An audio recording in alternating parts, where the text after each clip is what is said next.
Hello మిత్రులారా, ఎలా ఉన్నారు? ఈరోజు మా సాయిగాడు కూడా బెంగళూరు నుంచి ఇంటికి వచ్చేసాడు. ఏంటి సాయి భయ్యది కూడా వైజాగా అని అనుకోవద్దు, వాడి బెల్జింపేట అనే ఊరు. సో వైజాగ్లో దిగేశాడు.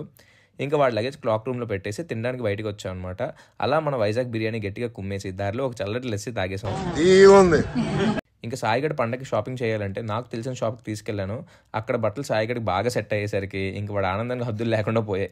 ఇంత అందంగా ఉన్నాను, నా అందాన్ని చూసుకుంటే నాకే జల్సీగా ఉందిరా. ఇంక బట్టలు సెట్ అయ్యాక సాయిగడ్ బేరవాడడం మొదలుపెట్టాడు. ఇంకా ఎంతకి తగ్గిపోయేసరికి సరే అని వీడే తగ్గి ఆ ప్రైస్కి తీసేసుకున్నాడు. ఇంకా బట్టలు తీసుకుని వైజాగ్ అంతా ఒక రౌండ్ వేసి రైల్వే స్టేషన్కి అయితే రీచ్ అయిపోయాం. తీరా క్లాక్ రూమ్కి వెళ్ళి చూస్తే మనోడు ఆ టోకెన్ పడేశాడు. ఇంకా నానా తంటాలు పడి ఆ లగేజ్ అయితే తీసేసుకున్నాం. ఇదిగోండి, ఇదేనండి వీడి లగేజ్.